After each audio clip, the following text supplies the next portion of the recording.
Nah, jadi kita tadi melewati satu perdebatan yang menarik tentang historisitas ya.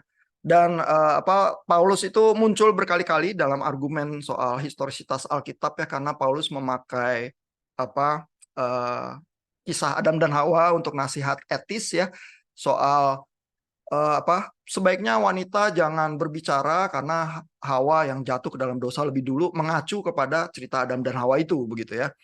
Sehingga banyak juga orang Kristen konservatif yang memaknai itu literal begitu ya. Lalu juga ada bagian di mana Yesus itu disebut oleh Paulus sebagai Adam yang kedua ya, yang menebus dosa dunia begitu ya. Saya ingin kasih lihat satu argumen Paulus ya dari Galatia 4. Ini sering luput dari perhatian pembaca Perjanjian Baru karena eh, mungkin tidak sentral ya dalam bangunan doktrinal sistematis orang-orang Kristen dan terutama mungkin kelompok Protestan atau Evangelical begitu ya. Tapi menjadi bagian di dalam argumen Paulus begitu ya. Ini Galatia 4 ya.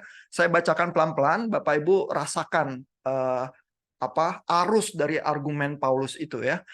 Ayat 21 ya, Galatia 4, katakanlah kepadaku, hai kamu yang mau hidup di bawah hukum Taurat. Jadi konteksnya di Galatia ada kelompok yang menuntut supaya orang Kristen itu harus disunat juga gitu ya. Lalu, hai kamu yang hidup di bawah hukum Taurat, tidakkah kamu mendengarkan hukum Taurat?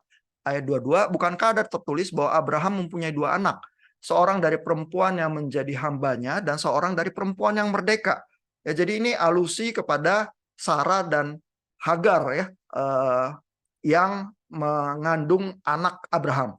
Tetapi anak dari perempuan yang menjadi hambanya itu, maksudnya Hagar ya, itu diperanakan menurut daging, dan anak dari perempuan yang merdeka itu oleh karena janji. Begitu ya. Lalu ayat 24 Paulus bilang, ini adalah suatu kiasan. Nah, kata kiasan ini yang dipakai di Galatia 4 ini, kalau Bapak Ibu cek ke bahasa Yunani, bahasa aslinya katanya alegori itu yang dipakai di sini. Ya, ini adalah suatu alegori. Sebab kedua perempuan itu adalah ketentuan Allah. Yang satu berasal dari Gunung Sinai, melahirkan anak-anak budak, ya, anak-anak perhambaan, itulah Hagar.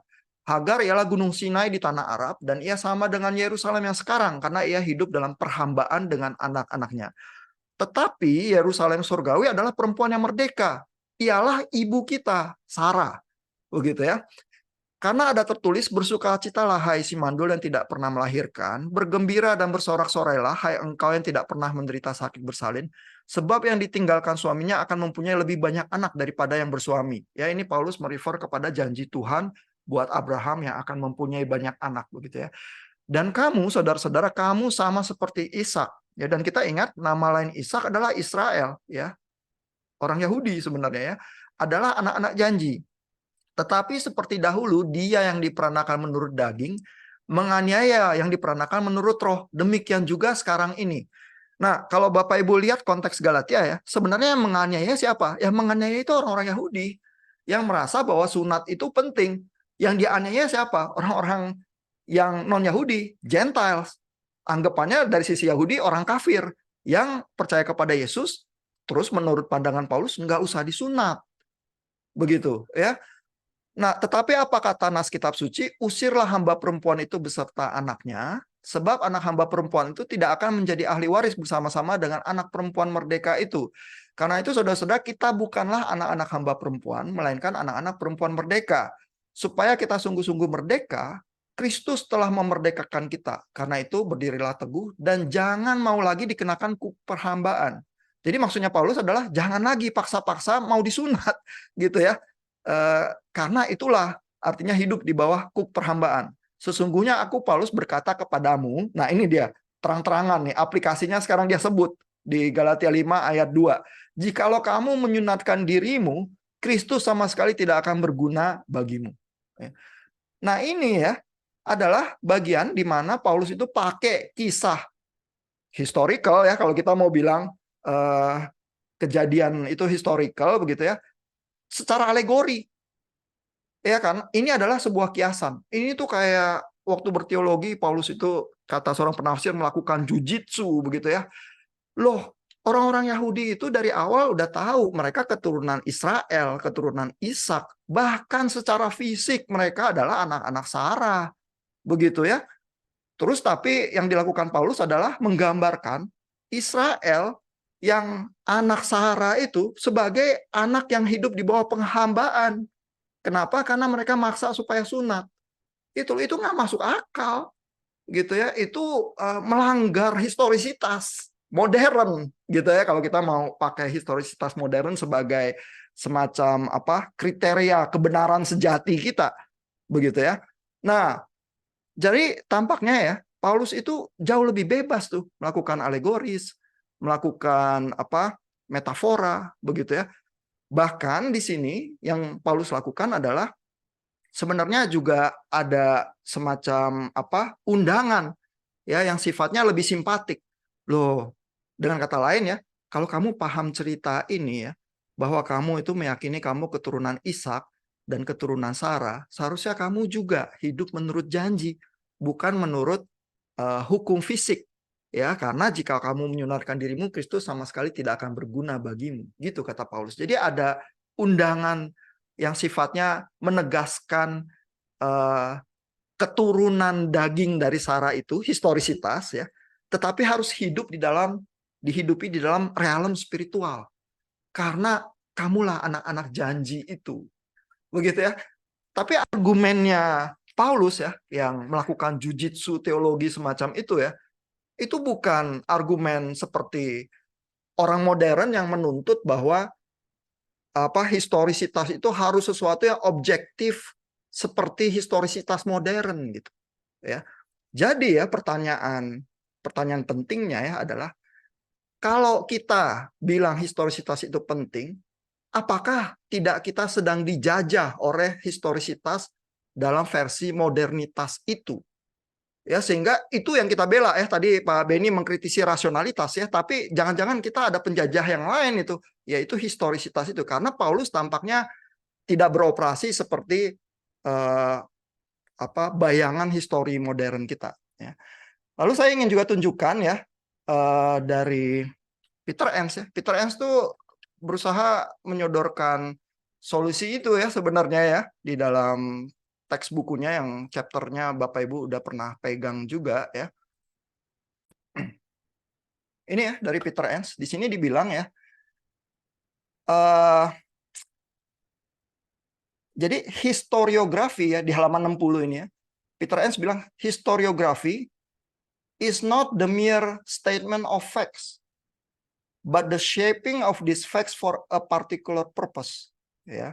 Jadi di awal dari chapter ini ya, kalau kita naik ke atas ya, di sini Peter Enns itu mempertanyakan, is good historiography objective or bias? Ya, pertanyaan Peter Enns itu mempertanyakan praasumsi modern bahwa histori itu adalah titik-titik fakta, data, event objektif tanpa bias. Peter Enns bilang, nggak ada itu yang gitu. Semua histori punya underlying message-nya. Ya, kalau ada satu politisi ditangkap masuk penjara, gitu ya, apakah dia pahlawan atau dia penjahat?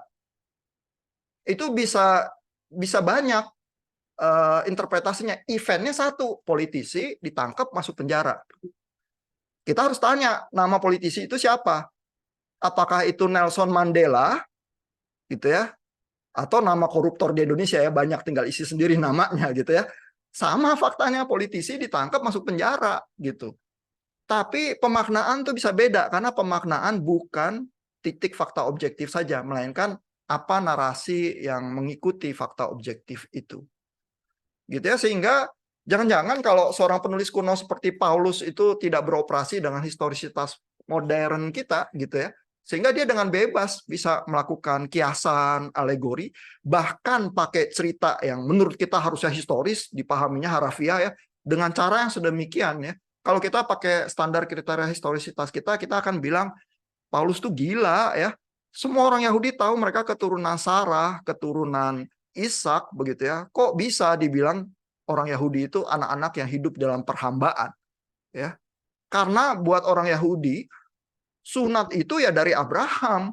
Justru karena mereka anak Abraham, mereka disunat begitu ya. Kok tiba-tiba Paulus ngomongnya yang berbeda, ngimpi Paulus gitu ya. Apalagi kalau kita pakai standar historisitas modern ya. Sesat Paulus itu. Ya, karena kalau dia itu mengorbankan historisitas ya, maka semua jadi tinggal dongeng dan legenda saja gitu ya. Nah, tapi teologi Paulus karena dia muncul dari rabbinic tradition dan didikan Gamaliel ya, dia tidak beroperasi dengan historisitas modern kita. Nah, tinggal kita baca Alkitab tuh seperti apa ya. Jadi pertanyaan kita balik-balik ke situ lagi. Kita baca Alkitab tuh seperti apa ya. Nah, kalau tadi Pak Wilson dan Pak Rianto menyajikan alternatif historisitas itu apa ya, dan mengajak Peter Enns ke dalam diskusi kita, mungkin bisa terasa lebih kuat sih. Ya, tapi tergantung juga mengartikulasikan argumennya itu seperti apa gitu ya. Atau mengajak Paulus sekalian ya, karena Paulus sering digosipkan ya punya sifat-sifat tertentu yang begini atau begitu gitu ya. Coba ya kita baca Paulus beneran gitu ya. Paulus itu seperti apa sih gitu. Nah, oke, itu komentar saya ya terhadap sedikit problema kita, dan mudah-mudahan menolong kita juga nanti kalau baca Bart Ehrman lebih lanjut ya. Saya akan sediakan chapter-chapter Bart Ehrman beberapa yang saya pilih lagi di G-Class, dan Bapak Ibu silakan coba merespons dengan texting seperti biasa untuk minggu depan. Thank you Bapak Ibu untuk perhatiannya.